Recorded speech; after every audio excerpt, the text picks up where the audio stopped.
East of there, about 7th Avenue. There's a look of the plane. It's a 2002 Piper Archer, and I have learned that it is from the Pan Am International Flight School at Deer Valley. The school's name is Transpac, and Mike Watkins is on the phone. And Mike, I have just learned that the student pilot was a female. No one on the ground injured, but the 24-year-old female pilot killed at impact.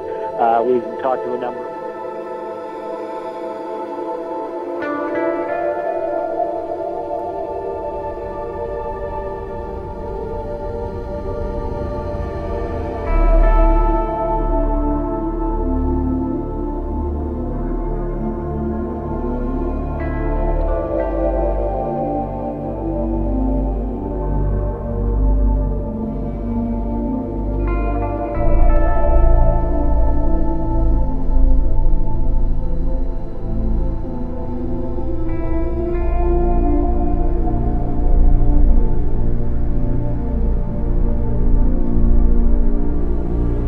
While FAA regulations limit pilots to 8 hours of actual flight time a day, pilots may be on duty for up to 16 hours a day.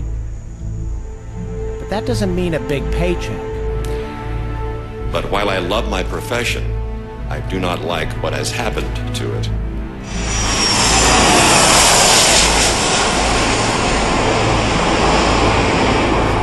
Bankruptcies, fluctuating fuel prices, mergers, loss of pensions, and revolving door management teams who have used airline employees as an ATM have left the people who work for the airlines in the United States with extreme economic difficulties.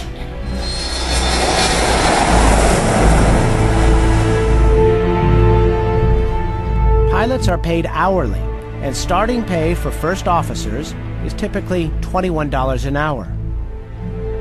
My first year I made a little over $22,000 gross. The decision to remain in the profession I love has come at a great financial cost to me and to my family. My pay has been cut 40%. My pension, like most airline pensions, has been terminated.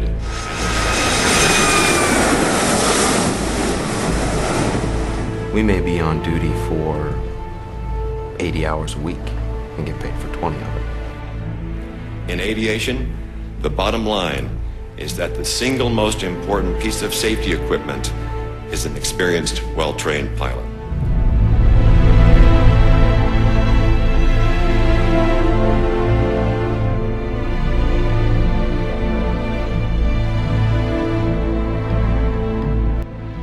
It is important to underscore that the terms of our employment have changed dramatically from when I began my career, leading to an untenable financial situation for pilots and their families.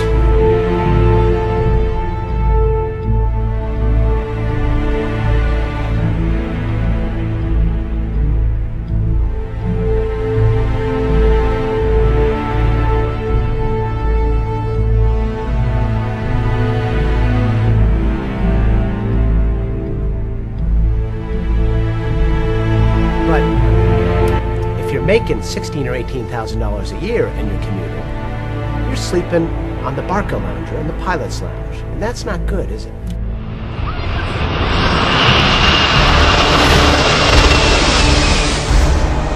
Minimum 100, 50, 40, 30, 20, 10, retard, 5. Leading to an untenable financial situation for pilots and their families. There are some people, as you well know, who make $18,000 to $20,000 a year. You know, we're not talking about average. We're talking about human beings who are flying my grandmother to Buffalo, right? Okay, so there are people there living this life, and it seems as if they're in an untenable position economically. Absolutely not, because there are many other people who earn less money than me, who work more days in these communities that can afford it and do it and do it responsibly.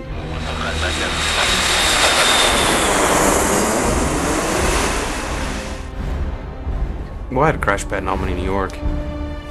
We had 9 people living in a small 2-bedroom apartment. We had guys living sleeping on the couch. They rented the couch. Guys that rented a closet, a big walk-in closet. And then you'd have 3 or 4 guys crammed in a little bitty 10 by 10 room. So please do not think I exaggerate when I say that I do not know a single professional airline pilot who wants his or her children to follow in their footsteps.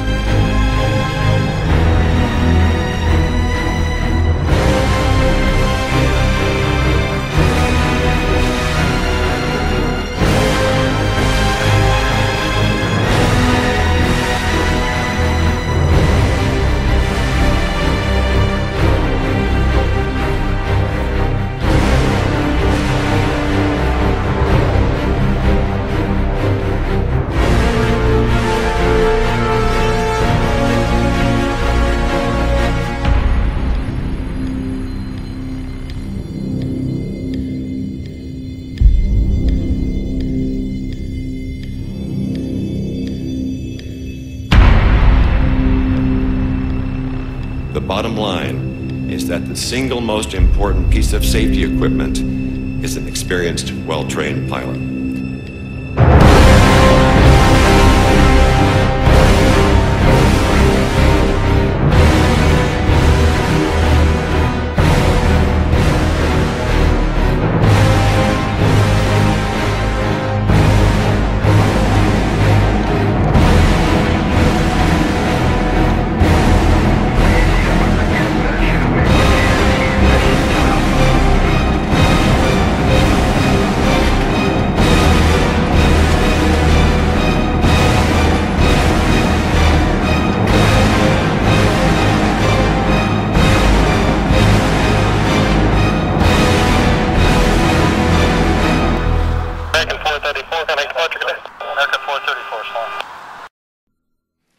You can help us, Mr. Chairman, honorable members, to work together across party lines and can demand or legislate that labor, management, safety experts, educators, technical experts, and everyday Americans join together to find solutions to these problems.